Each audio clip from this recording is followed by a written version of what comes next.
Hi, I'm Jacob. And I'm Josh. This is my best friend from high school, and today we're going to talk about just things I wish I learned or exposed to in high school that would have definitely helped my coming out process and help create a better school culture. Yeah. Yeah, so today porch podcast pretty much. I wanted to talk about stuff in high school that I really wished we learned about.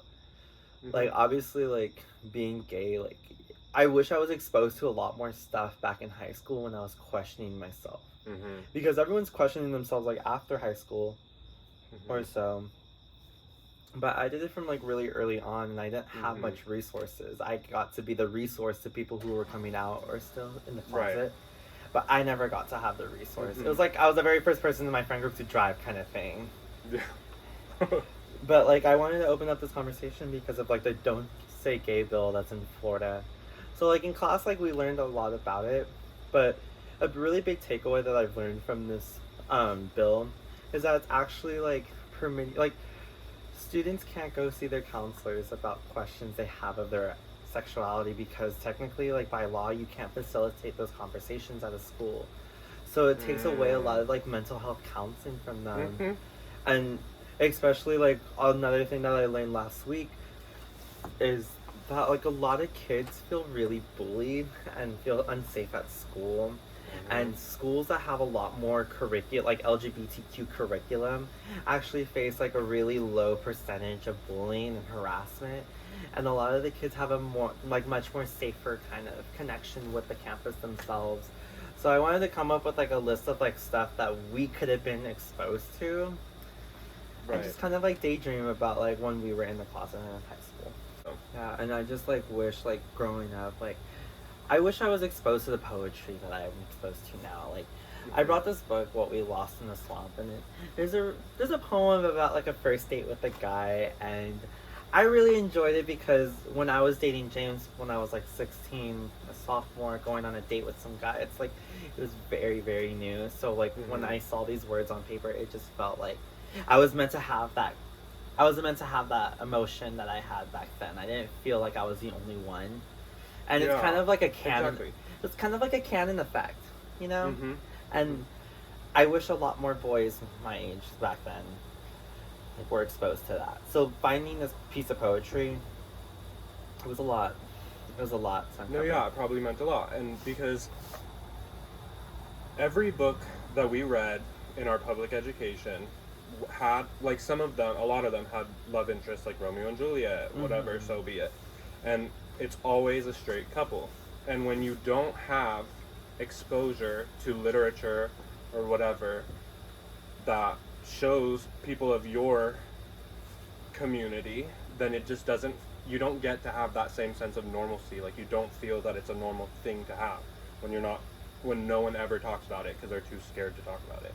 Right, and this book right here is called What We Do in a Dream, or In the Dream House, and it's pretty much an LGBTQ related book of this girl who's in um she's in an open relationship, and her partner really fucked her over, Yeah. really badly, spousal rape, harassment, bullying, and she was stuck in a dream house because she dreamt of being gay and out of the closet, but she couldn't get out of the dream house. Mm. Even though she could be gay with this one person, they were really hurting her.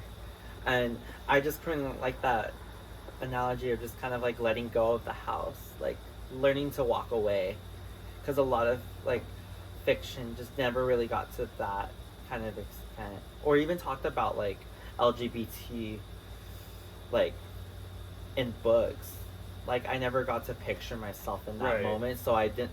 So if I would have read about this moment and picture myself there, then I would know what to do and how to identify red flags. That's true. I don't know how I really feel about fiction books in the school plays, but I definitely think that in history there has been gay people who invented things. The Enigma Code was a gay scientist. Mm-hmm. Why don't we ever learn about that? Why don't we Right. mention that these people, whether they're there's not enough of them talk about. Same for black people, same for Asian people. If it wasn't invented by a white man, it's not in our history books. We're starting the shift already, but I think it's definitely an important thing to have. And like to a just shift. show that we have contributed to the society that we live in now.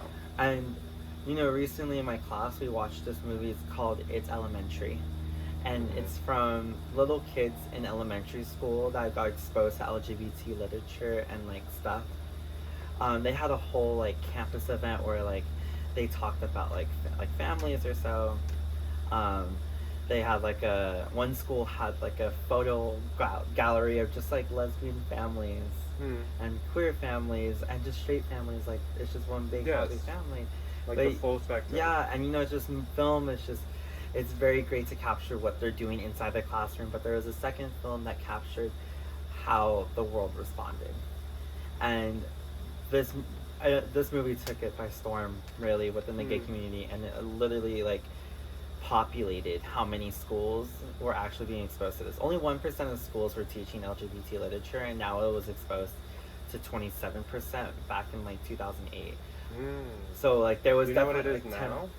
I'm not too sure what it is now. It's an ongoing thing, but you know, reading this in class or seeing this movie in class and discussing it really helped me a lot. Mhm. And that takeaway from that movie is what I wanted to get to in this podcast was just what's things that I wish you were exposed to, and we said it a lot. One thing I wish I was exposed to, so I took a class in high school called the History of Motion Pictures. Do you Mhm. remember that?